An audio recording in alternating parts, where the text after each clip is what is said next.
Alright, welcome back to the last video of the Sydney Hackathon, EOS Global Hackathon at Sydney review. We're going to look at the third place winner of that hackathon, which is actually a single individual, just to goes to show that you don't have to have a big team to win. You do have to play multiple roles, so it will be a little bit tougher, but it is possible to win, even if you're just a single individual. So, the team leader, or the individual, is Nathan Shallen. He's from Australia, and his project is Token Tree, an app that empowers individuals to plant and grow trees in exchange for tokens. So very, very simple idea. You plant trees, you get tokens. Let's see his pitch.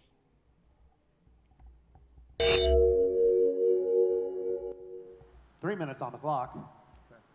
Go. We are Team Token Tree, and we are making the world cooler. Now, I say team, but two of my team members have had to fly out. One at 6 a.m. this morning to New Zealand, another one back to the Gold Coast. But let's keep going. So deforestation in Australia is a major problem. It's 40% of our forests have almost gone. Only 5 slides. And as a result, Australia is the highest in the level of extinction on the planet. And this problem affects our water quality and our carbon emissions. It will cost our federal government $23 billion over the next 10 years to meet our climate change commitments. And we're solving this through Token Tree, and I'll tell you how in the demonstration today. We've created a gamified app that empowers millennials, who are our target market. We're empowering them to be individual and active around looking after trees. Now, it sounds a simple idea, but millennials want to see that transparency on the blockchain. They want to be able to go out and plant a tree, and what we are passionate about is seeing that that tree goes through to a proper life. There's too many planting efforts that you just see those trees just burn out and die. And we're looking to solve that. But we can't do it on our own. This is a solution that requires sponsors. So those sponsors come in the form of non-profit organizations, like decentralized organizations that run as foundations, and they need to clear their profits annually. And then there's other organizations like governments and and people on the ground that we're going to engage with to solve this problem on the ground for the distribution side. So this sponsorship comes in a few forms. I'll come back to the smart contract because it's quite a sophisticated one, and I'll walk you through that, and that is a working contract. But what I'll show you first is the app. So in the app, you can look around for sponsored locations. Now, in the real version of this, you'll be seeing logos of the different sponsors of each of these planting missions. And you can go through and have a look at that. There might be one nearby your house. You can have a look, see who's behind it, who the sponsors are, and then if you choose to plant that tree, that becomes your tree. You can then come by, it might be on your way to university or backwards and forwards to work. You can see a tree that's in your area, and you may choose to take on the looking after of that tree every once in a while. So you're providing a double role here. You're looking after the tree, and you're providing verification that that tree is still alive. And you can see the little block numbers up here. This is all being tracked on the blockchain. So now let's just go back a step and look at what's going on in the smart contract. So first of all, there's a sponsor, and they delegate a region. They say that this is an area that needs attention. They may do that with their partners to figure out what's needed on the ground. There's a geolocation, there's a radius. 15-second warning. All right, and then they need to post that offer with an incentive of a bounty around looking after that area. Someone might come along and want to plant that tree. So this is all actions on the blockchain. I'll bring up the data behind this. And then we just move through, and then someone who's walking past. Ladies and gentlemen, a big round of applause. Yeah. Token Tree. So, he didn't get to finish his presentation, which is the norm. So, again, a very simple idea, not very technology focused, and focus more on the utilization of technology.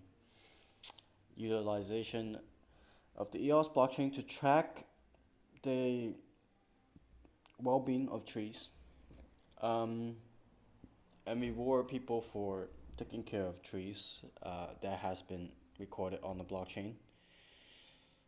Not much to comment first, so let's see what the judges have to say. Judges, you've got 2 minutes for questions for Team Token Tree. Thanks, really interesting concept. So, yeah, this is based on one person looking after one tree. maybe I got it wrong. This guy's Reese. I said the other guy was Reese, which was not. To scale impacts, we're talking about thousands or millions of trees. Yeah, how does this scale, and how can one person look after 1 million trees? Sure. Great question. I'm glad you asked it because it didn't come through clearly in the presentation. One person is the planter, and then you've got other people who may choose to come by that tree. They may bring a couple of bottles of water. They'll do whatever they want to nurture that tree. Because it's all visible, no trees get left unattended. You could be walking past and get a push notification in an area that you frequent to say there's a tree in your area that needs attention. And this sounds like a lot of love, but there's so many trees that get planted out there in forestation efforts that just end up dying because there's just no water attended to them. So that was actually a pretty interesting answer to the question that I haven't thought about. So this allows us to scale because that anyone could have the information available to them where anyone walking by a tree that has been tagged will be able to see and help that tree. So it makes it a collaborative effort rather than individual separated initiatives. So that's interesting. Just a quick question on the gamification. I kind of missed that in the presentation. Sure.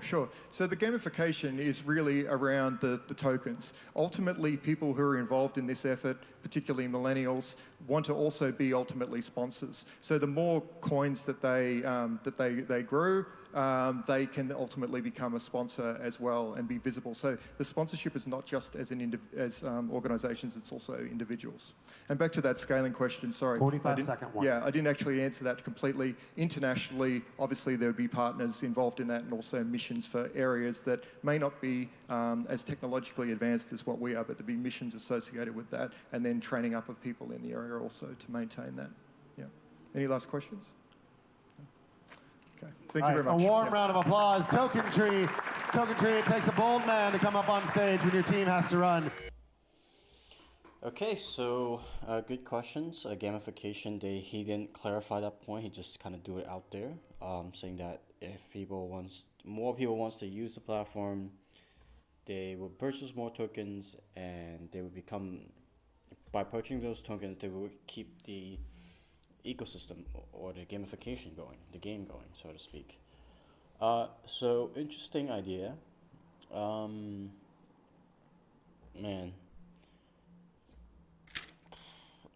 Scalability, 3. Impact, 3. Creativity, 3. Utilization, 3. It's very difficult for me because I don't have a background in environment, any kind of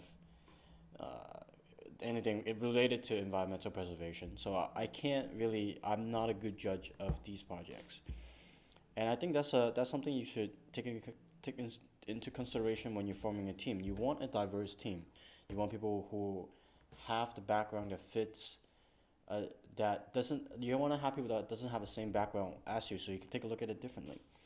If I were to participate in this hackathon by myself, I don't think I would have had a good chance of winning I think I would need someone who has that background in environmental preservation, or who's very passionate about environmental preservation. He would be a much better judge of whether or not this is a project that would have the impact and the access that the judges are looking for.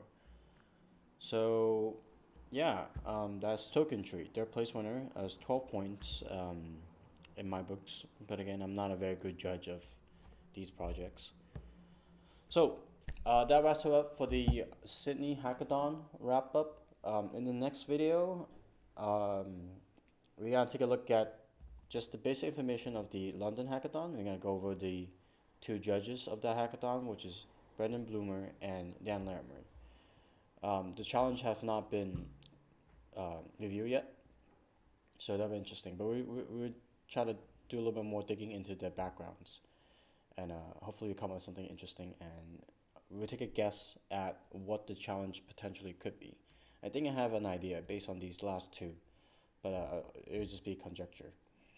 So I'll catch you next time for the London Hackathon preparation videos. Ciao.